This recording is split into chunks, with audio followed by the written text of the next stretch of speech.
All right, so welcome back, everyone. Ready for another deep dive? Today, we're time traveling back to January 24th, 2025. We're going to be looking at Senator Bernie Sanders and his reaction to former President Trump's second inauguration. Not the inauguration itself, though, right? Right. We're diving into his YouTube video. I attended Trump's inauguration yesterday. Here are my thoughts. It's kind of like opening a time capsule, getting into the head of a major political figure like Sanders at such a specific moment. Exactly. It gives us a glimpse into, well, the political landscape back then, what someone opposed to the Trump administration was thinking and prioritizing. And one thing that really jumped out at me, Sanders, he acknowledges disagreeing with Trump, no surprise there, but then he shifts to what Trump didn't say in his speech, almost like he was reading between the lines. Yeah. What do you make of that? That's a great observation. It's important to remember politicians are always, pretty careful about what they choose to emphasize and what they leave out. Those choices, they speak volumes about their priorities and who they're really trying to reach. So what were the big omissions, the things Sanders felt were just ignored? He points to a whole bunch. The healthcare crisis, the housing crisis, income and wealth inequality, and of course, climate change. Interesting, isn't it? Those issues, if you take a step back, they all disproportionately impact working families. And, working families were a key demographic for Sanders. Right, so maybe it was a deliberate choice to speak to his base and really draw a contrast, highlight the difference between his priorities and Trump's. Could be. It's definitely strategic. So let's break these issues down one by one. When it comes to healthcare, Sanders didn't hold back. He called the system broken, dysfunctional, expensive, and he pointed out that 1 in 4 Americans couldn't even afford their prescriptions. Makes you think, doesn't it? About access and affordability in a system as crucial as healthcare. And, we can't forget the influence of the pharmaceutical industry in all this. Then there's the housing crisis with, get this, 800,000 Americans experiencing homelessness and millions more just struggling to pay rent. And then on top of that, we have this massive income and wealth inequality. He stated that the 3 wealthiest Americans owned more wealth than the bottom half of society combined. And get this, those 3 individuals were at the inauguration sitting right behind Trump. That's something, isn't it? It's that detail about those 3 individuals that Sanders gives that's so striking. He points out that their combined wealth increased by over $233 billion since the November elections. Imagine that, adding the entire GDP of a small country to their fortunes. It's mind-boggling, to say the least. And then, to top it all off, Sanders criticizes Trump for not even mentioning climate change. Remember back then, the drill, baby, drill push for domestic oil production, even with all the warnings from environmentalists. Shows you where Sanders stood on the issue, right? Concerned with the long-term health of the planet, contrasting himself with what he saw as a short-sighted, maybe even profit-driven approach from the Trump administration. So it seems like Sanders was trying to show all these crises, they weren't isolated problems. Oh, absolutely. And he wasn't just, complaining. He actually had a quite detailed plan of action. That's what's so fascinating about this video. He doesn't just criticize what Trump didn't say. He actually, puts forward his own ideas, his own roadmap for what he thinks needs to happen. Classic Sanders, right?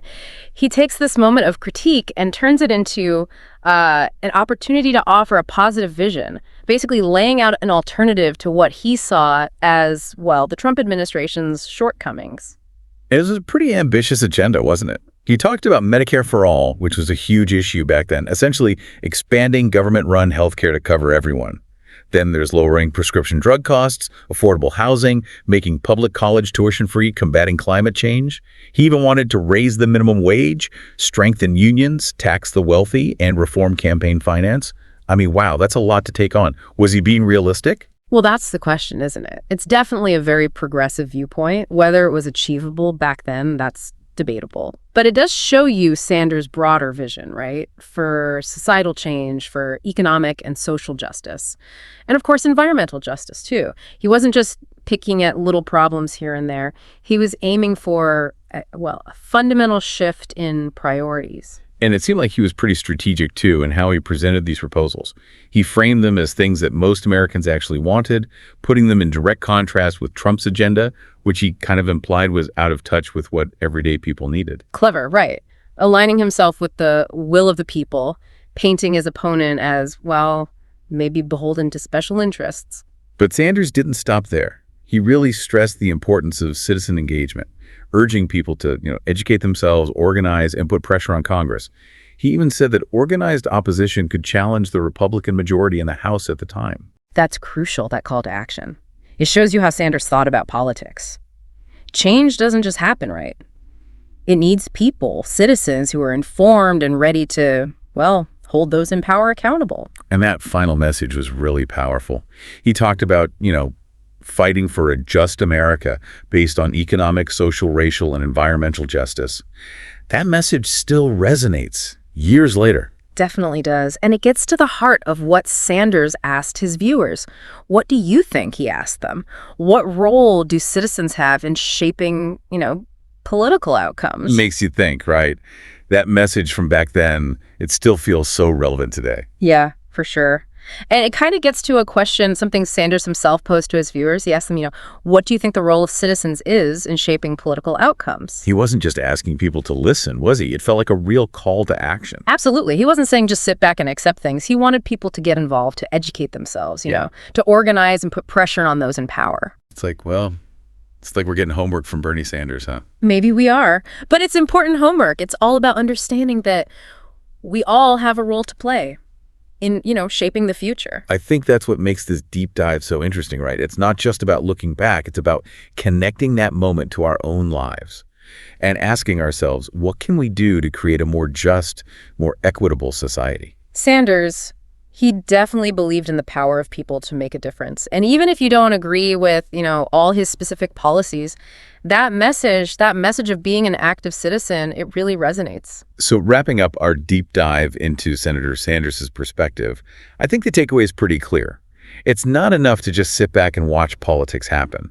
We need to engage, dive into the issues we care about, and use our voices to push for change. And remember, even small actions, they can make a difference. Whether it's learning about the issues, contacting your representatives, or getting involved in grassroots movements. Every effort adds to the bigger push for progress. Couldn't have said it better myself. Yeah. We hope this deep dive gave you something to think about, maybe even inspired you to get involved, shape the world around you.